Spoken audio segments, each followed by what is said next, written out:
riding in Tanzania with Karanga Adventure Tours. Welcome to Mother Africa.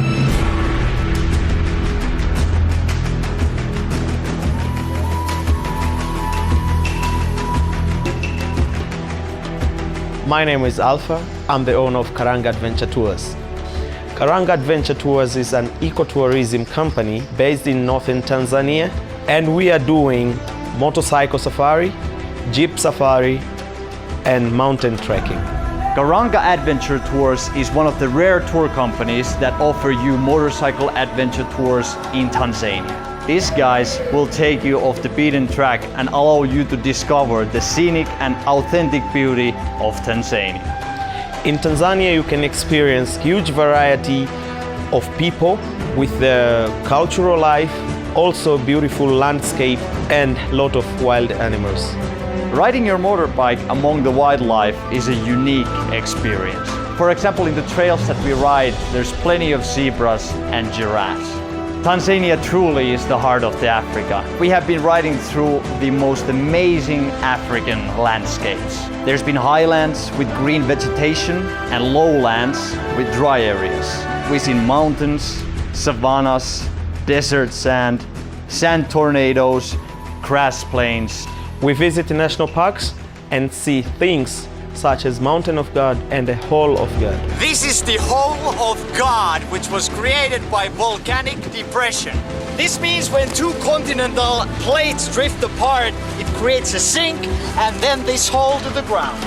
This is the Mountain of God. It is a 2,800 meter high active volcano. When you ride the remote parts of Tanzania, it is very crucial to have a good tour guide. Your tour guide is the connection between you and the local people. We know the language and we know of beaten track. We have stopped now in a local petrol station. It's $1 1 liter. And soon from here we're going to have lunch and off we go. Our tour manager Alpha is 100% Tanzanian, and he has also worked as an African tour guide for most of his life. If there is a mechanical challenge, there is always a solution. So Alpha, what do you think has happened? The lock is just gone. So we have to tow each other to get to the lodge, and then we're gonna fix it from the local shops in here, in the street. This morning we have arrived to a local mechanic shop and we're welding the sprocket now to the drive shaft. We're putting fuel, then we're riding to Malambo, 70 kilometers from here, and then we're going to Lake Natron later after that. And if the first solution doesn't work, Africa offers always another solution. So Alpha, what has happened? Same problem, sprocket has broken again. So our Rastafari welders on the previous village did not reinforce the sprocket to the drive shaft. But in Africa, there's always another village, another welder and another solution. This time we're gonna put an iron rod to the sprocket so it will make it indestructible. So now it will last for 200 years, this sprocket. Is it now unbreakable? It's now unbreakable. One of the great experiences among riding was the hike to the Lake Natron waterfalls. So after a day of riding, we're gonna change our 2 wheels to 2 feet and hike to the Ngara waterfalls, right up there.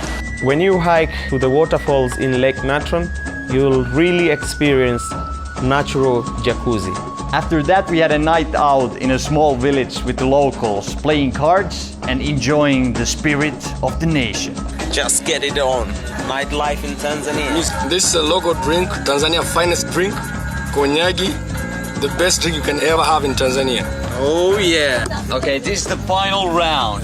The only problem in Tanzanian card games was that every time when I was winning, the rules seemed to change. I won the game! In your face, I won the game again! Did I win it? No, in Dubai. What? In Dubai. How could I lose the game? The thing is, you are using the rules of Dubai. And the funny part, you're not in Dubai here, man. Playing card in Africa, there is a lot of tricky to favor the home players. Hakuna Matata! Hakuna Matako. We are now entering to the Gorongo Crater, which is one of the natural wonders of Africa. Gorongo Crater is famous for people who are Maasai living with wild animals in harmony.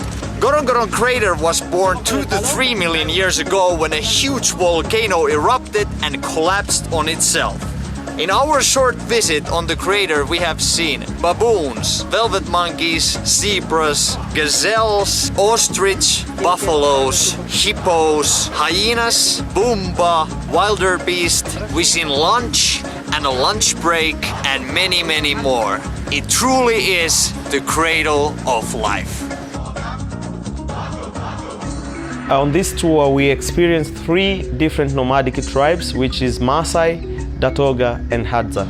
The Maasai people is among the largest tribe found in East Africa, and they're depending on their cattle for their daily basis. One unique features of the Maasai is to drink the raw blood of their cows. How do you do that? How do you get the blood? We take through the veins. So you only drain the blood from the cow for a couple of minutes and then the cow lives and The live test. you get the blood. The Toga is a tribe which they depend on iron smithing. Here the Toga blacksmiths are making the arrows that we are going to use in our hunt. Hadza is the community which still today they living in caves and they depend on hunting and gathering. So it's very early in the morning and now we're gonna join the Hadzabe tribesmen on their hunting. My personal highlight on this tour was definitely riding deep inside to the African bush and meeting the tribesmen. So what, that's marijuana there? So before the Hadzabe go to hunt, first they smoke marijuana to make themselves relaxed. This one is for small animals, this one is for medium-sized animals, and this one is a poison arrow for bigger animals like kitimotos and white men. So the hunt has started now and we're walking to the hunting grounds. Seeing the small critters escaping to the hollow trees or small bushes and the hunters outsmarting them. How he finds honey from the tree. How the bushman hunts with bow and arrow, a bird or a squirrel and finishes the prey with his teeth. You know that you are deep inside Africa. And one of the huntsmen last night catch a dik-dik with his bow and arrow, but the animal got away.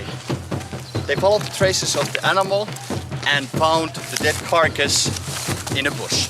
Here we can still see the arrow from yesterday. So the Hadzabe cooked the dik-dik by putting it first on top of fire. That burns the hair of the animal and then they skin it. After that, they roast the meat in the barbecue. And here we have the meat of the dik-dik. Correction, I think this is the liver. Yeah. Well, dik-dik's liver tastes like liver. And here we have the main delicacy, the heart of the dik-dik, which also tastes like roasted barbecue. I must admit that the food has been excellent.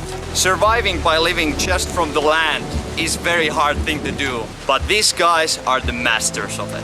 When you come to Africa for the first time, most likely you're gonna be thinking about health and safety. It's good to check and think about the vaccination you might want to get, but personally I survived Africa very well with mosquito repellent and sunscreen. The accommodation will vary from hotels to bush camps, whichever you like. I think everybody should experience Africa at least once in their lifetime. The African people are very welcoming people you will ever meet in this world. I wanted to see the real Africa without the white man, and that's exactly what I got. So, contact us, book your flight, take your riding gears, land to Kilimanjaro Airport, we will take care of the rest. Get ready for the real African experience. Welcome to Mother Africa.